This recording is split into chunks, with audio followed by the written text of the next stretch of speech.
오늘 함께 나누실 하나님의 말씀은 누가복음 19장 11절에서 27절까지 말씀입니다. 제가 봉독해 드리겠습니다. 그들이 이 말씀을 듣고 있을 때에 비유를 더하여 말씀하시니 이는 자기가 예루살렘에 가까이 오셨고 그들은 하나님의 나라가 당장에 나타날 줄로 생각함이더라. 이르시되 어떤 귀인이 왕위를 받아 가지고 오려고 먼 나라로 갈 때에 그 종 열을 불러 은하 10문화를 주며 이르되 내가 돌아올 때까지 장사하라 하니라. 그런데 그 백성이 그를 미워하여 사자를 뒤로 보내어 이르되 우리는 이 사람이 우리의 왕됨을 원하지 아니하나이다 하였더라. 귀인이 왕위를 받아 가지고 돌아와서 은화를 준 종들이 각각 어떻게 장사하였는지를 알고자 하여 그들을 부르니 그 첫째가 나와 이르되 주인이여 당신의 한 문화로 10문화를 남겼나이다. 주인이 이르되 잘하였다 착한 종이여 네가 지극히 작은 것에 충성하였으니 10고을 권세를 차지하라 하고 그 둘째가 와서 이르되 주인이여 당신의 한 문화로 5문화를 만들었나이다. 주인이 그에게도 이르되 너도 5고을을 차지하라 하고 또 한 사람이 와서 이르되 주인이여 보소서 당신의 한 문화가 여기 있나이다. 내가 수건으로 쌓아두어 썼나이다. 이는 당신이 엄한 사람인 것을 내가 무서워함이라. 당신은 두지 않은 것을 취하고 심지 않은 것을 거두나이다. 주인이 이르되 악한 종아 내가 네 말로 너를 심판하노니 너는 내가 두지 않은 것을 취하고 심지 않은 것을 거두는 엄한 사람인 줄로 알았느냐. 그러면 어찌하여 내 돈을 은행에 맡기지 아니하였느냐. 그리하였으면 내가 와서 그 이자와 함께 그 돈을 찾았으리라 하고 곁에 섰는 자들에게 이르되 그 한 문화를 빼앗아 10문화 있는 자에게 주라 하니 그들이 이르되 주여 그에게 이미 10문화가 있나이다. 주인이 이르되 내가 너희에게 말하노니 무릇 있는 자는 받겠고 없는 자는 그 있는 것도 빼앗기리라. 그리고 내가 왕됨을 원하지 아니하던 저 원수들을 이리로 끌어다가 내 앞에서 죽이라 하였느니라. 아멘. 오늘 10문화 비유라는 제목으로 또 실제로 이 10문화 비유를 가지고 우리 말씀의 은혜를 나누겠습니다. 여러분이 너무 잘 아시는 비유죠. 달란트 비유와도 많이 비슷한 대목이 있기도 하고 또 많이 비교해서 또 얘기하는 그런 비유이기도 합니다. 예수님께서 여러 가지 많은 비유를 우리에게 들려주셨습니다. 그래서 예수님께서 비유로 말씀해 주신 덕분에 우리는 좀 더 쉽게 예수님께서 말씀하시려고 하시는 그 의도가 무엇인가를 좀 더 잘 알기도 하고 또 때로는 반대로 제자들처럼 약간 고개를 갸웃거리면서 그게 무슨 뜻일까? 그 비유가 도대체 어떤 의미일까? 아니 우리가 알고 이해하는 것 이것이 전부인가? 아니면 거기에 좀 더 깊은 의미가 있는가? 이렇게 우리가 생각할 때도 있을 겁니다. 오늘 이 비유도 우리에게 두 가지 모습을 다 보여주는 비유가 아닌가 생각이 됩니다. 시대적인 상황과 당시 예수님께서 말씀하신 그 당시에 그 예수님의 말씀을 듣고 있던 주변에 있던 제자들 혹은 군중들, 그 무리들, 그들이 느끼고 있던 시대적인 분위기, 그 시대 상황, 그 모든 것들, 공기, 호흡하는 모든 것들을 다 같이 느끼고 있다면, 우리도 만약 그렇다면 좀 더 다를 수도 있겠지만, 그렇지 못하기 때문에 오늘날 우리가 느끼기에는 조금 달리 이해되고 잘 이해되지 않는 그런 부분도 있지 않을까 이렇게 생각이 됩니다. 그래서 달란트 비유와 비슷한 측면이 있고 또 그런 측면에서 볼 때는 충성된 종으로서 살아야 된다, 뭐 그런 삶을 살아야 된다 이렇게 해석해 볼 수 있는 부분도 분명히 있고 그래서 그런 부분에 있어서는 분명한 메시지가 또 전달되기도 하는데 한편으로는 앞뒤 정황을 볼 때 왜 굳이 문화 비유를 말씀하시면서 또 이런 상황을 설정하셨을까?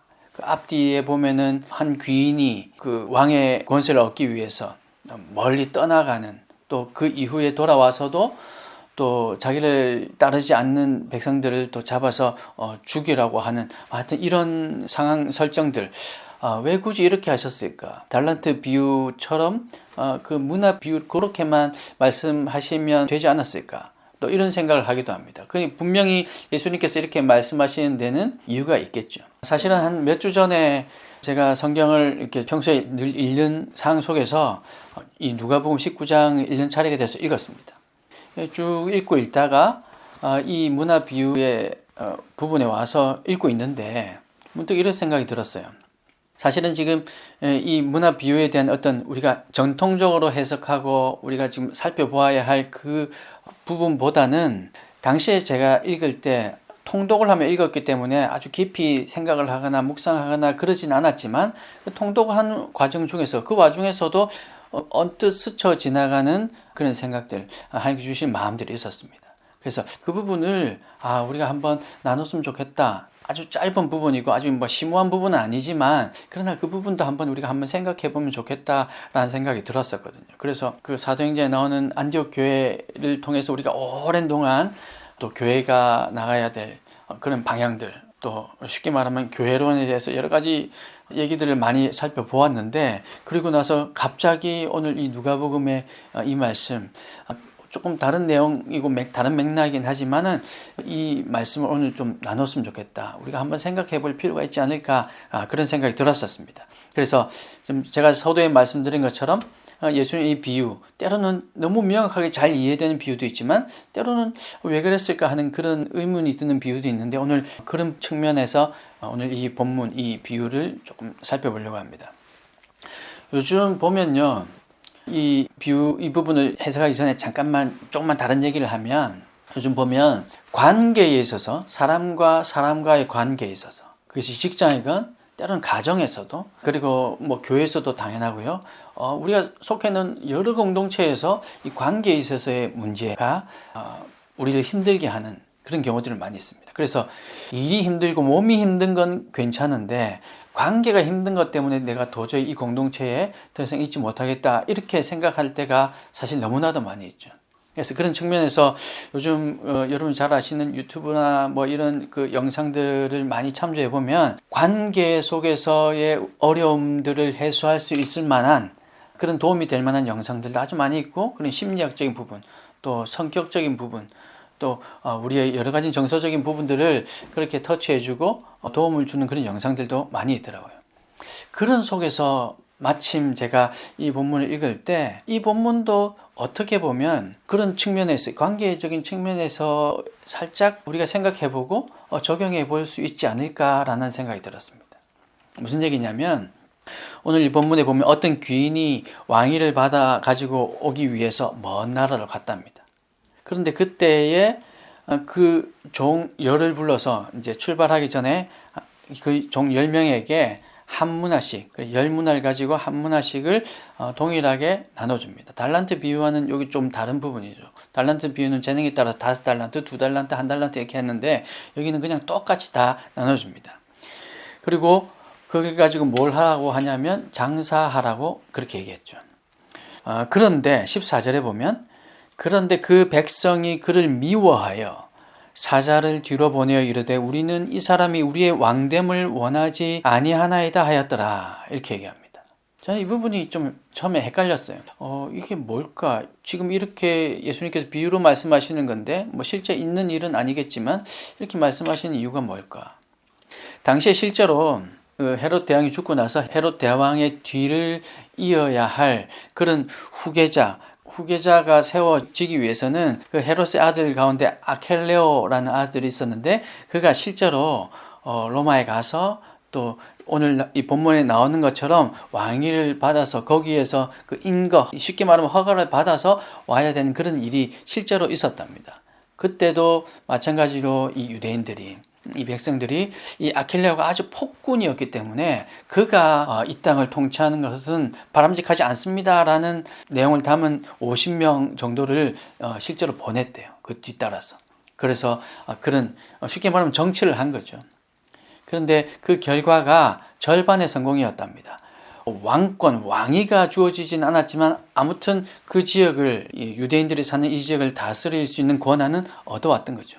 그래서 역사적으로 제가 보니까 뭐 어떤 사람들은 와서 자기를 반대했던 사람들을 이 아켈레오가 숙청했다, 뭐 이런 얘기도 있고, 어떤 또 자료에서는 역사적으로 보면 그 아켈레오를 반대했기 때문에 아켈레오가 왕권은 얻지 못하고 그래서 그 폭군이 조금 덜해졌다, 뭐 이런 얘기도 있고, 아무튼 이렇게 절반의 성공이었다라는 얘기가 있던데, 예수님께서 지금 말씀하시는 이 귀인이 왕위를 받기 위해서 먼 나라로 떠났다고 이런 비유를 말씀을 한다면, 오늘 우리는 이 사실을 몰랐지만 당시에 듣고 있던 사람들은 이 사실을 다 알았기 때문에 그때 그 상황들을 얘기하는 거구나, 그리고 그것과 비슷한 상황들, 그래서 그 느낌이 어떨지는 그들은 이미 다 알고 있다는 거죠.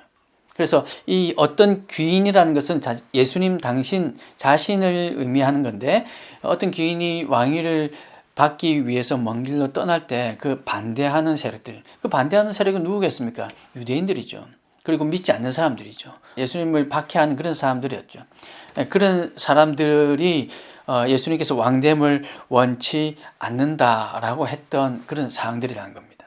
이런 상황 속에서 그 주인이 10문화를 한 문화씩 나눠줬는데 그 종 10명, 사실 교리적으로 얘기하자면요, 달란트 비유와 또 이 문화 비유는 교리적으로 좀 다른 상황, 그러니까 환란이 있은 후 이 땅에서의 마지막 때, 이 세상의 마지막 때를 얘기한 게 달란트 비유라면, 이 문화 비유는 오늘날 지금 우리의 일상 속에서 우리에게도 얼마든지 그대로 적용할 수 있는 그런 내용이거든요. 그래서 이 문화를 받은 그 종들, 이 종들이 분명히 믿는 사람들이다라고 얼마든지 볼 수 있고 그렇게 보는 것이 맞는 것이긴 하지만, 일단은 우리가 그냥 본문에만 딱 집중해서 볼 때 이 귀인이 왕위를 받아가지고 돌아와서 종들 10명에게 이렇게 계산을 하는데, 이 10명의 종들이 모두가 다 왕을 적극적으로, 이 귀인을 적극적으로 지지했던 사람들이었는지, 아니면 그 중에 한 명은, 우리가 본문 읽었지만 그 중에 한 명은 이 주인에 대해서 좋지 않은 시선을, 이미지를 가지고 있었다는 것을 우리가 발견했지 않습니까? 마치 그런 이 사람처럼 다른 10명도 혹은 그 중에 일부가 이 귀인에 대해서 자기들은 지지하지 않고 자기들도 반대하고 있는 입장인지 우리가 정확하게 알 수는 없습니다. 물론 이들을 다 성도라고, 오늘 우리와 같은 성도라고 보는 게 맞지만 우리가 이렇게 가정해 보자는 거죠. 그들이 정확하게 어떤 사람들이라고 명시되어 있지는 않으니까. 그래서 만약에 아까 관계적인 측면을 제가 말씀드렸으니까요, 만약에 이 귀인, 이 왕이 될 사람, 이 사람을 반대하던 종 10명이었어요. 그런데 그 10명이었다면, 아니 너무 10명이라고 다 얘기하면 그것도 좀 어폐가 있으니까 한 반 정도라고 생각을 해봅시다. 한 5명 정도는 지지했고 한 5명은 지지하지 않았어요. 근데 지금 본문에 나온 거는 3명만 나옵니다. 그죠? 첫 번째, 두 번째, 그리고 나머지 1명. 나머지 또 7명도 있는데 그 7명이 어떻게 되는지 정확하게 알 수 없습니다. 그런데 만약 한 반 정도는 지지했고 반 정도는 지지하지 않았다고 생각해 보자고요. 그런데 여기 나온 첫 번째 종, 10문화를 남긴 종, 또 5문화를 남긴 종, 이들은 만에 하나 이 귀인을 지지하지 않는 사람이었다 할지라도 그들은 이 속에서 이 귀인이 그들에게 준 그 명령을 그들이 할 수 있는 한, 관계가 어쨌든 지지하든 지지하지 않았든 자기의 신분에서 자기가 할 수 있는 최선의 역할을 감당했던 거죠. 조금 더 좋지 않은 측면에서 얘기하자면, 혹시라도 내가 그걸 반대하지만, 난 그 귀인에 대해서 반대하지만 혹시라도 저 귀인이 왕권을 받아가지고 온다면 나는 그 입장이 곤란해질 텐데 라는 마음으로 이 장사를 했다고 할지라도, 어쨌든 그들은 자기의 맡은 바 역할을 다 했습니다. 장사를 하라고 했기 때문에 장사를 했죠. 그런데 마지막 이 한 명, 주인이 이르되 악한 종아라고 불렀던 이 한 명, 이 한 명은 뭐라고 얘기했냐니까 20절 21절 보세요. 또 한 사람이 와서 이르되 주인이여 보소서, 당신의 한 문화가 여기 있나이다. 내가 수건으로 쌓아두었나이다. 분명히 장사하라고 얘기를 했는데 수건으로 그냥 쌓아뒀대요. 이는 왜냐하면 당신이 엄한 사람인 것을 내가 무서워함이라. 당신은 두지 않은 것을 취하고 심지 않은 것을 거두나이다. 그냥 쉽게 얘기하면 난 당신과 좀 다르다, 혹은 난 당신을 지지하지 않습니다, 당신은 폭군이지 않습니까, 뭐 이런 얘기인 거죠. 그러나 그렇게 느꼈다고 할지라도 다른 사람들, 지금 이 한 사람을 제외하고는 우리가 잠정적으로 볼 때 나머지 9명은 몇 문화를 남겼는지는 모르겠지만 주인의 말에 순종했던 것 같아요. 그런데 이 한 명은 그렇지 않았다는 거죠. 그래서 우리가 관계적인 측면에서 볼 때, 저 사람과 나는 분명히 너무 힘들어, 또 직장에서 내 상사가 뭐 이런 역할, 나에게 이런 힘든 일들을 시킨다거나 혹은 내가 충분히 지지하지 못하는 이런 상황 가운데 있다 할지라도, 그래도 그가 준 일, 그것이 불법적인 것이 아니라면, 또 우리 신분에 우리가 해야 되는 것이 마땅하다면 우리는 이것에 순종해야 되지 않을까. 그리고 그가 실제로 왕이 되었습니다. 물론 이 본문에서 예수님께서 비유하시는 것은 이 귀인은 예수님이셨고, 예수님께서 죽으시고 부활하시고 또 하늘에 승천하셨다가 나중에 재림하실 것까지 얘기하시는 거거든요.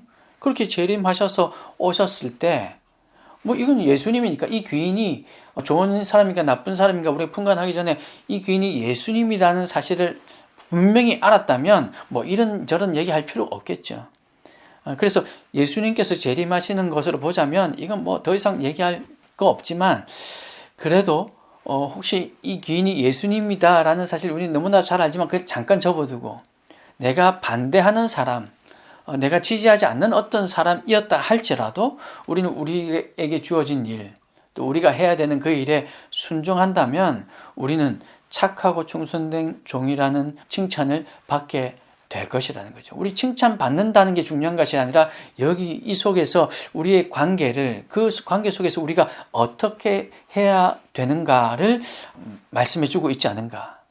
오늘 사실 이 본문과는 조금 동떨어진 측면에서의 얘기이긴 하지만 제가 말씀을 읽는 중에 이런 마음이 들었습니다. 그래서 관계 속에서 힘들어하는 많은 분들을 보아봤거든요. 주변에도 지금 너무 많습니다. 그래서 그 관계 속에서 난 저 사람을 지지하지 않는데 저 사람은 나와 너무 스타일이 맞지 않는데 그래서 이 관계를 내가 어떻게 해야 할까?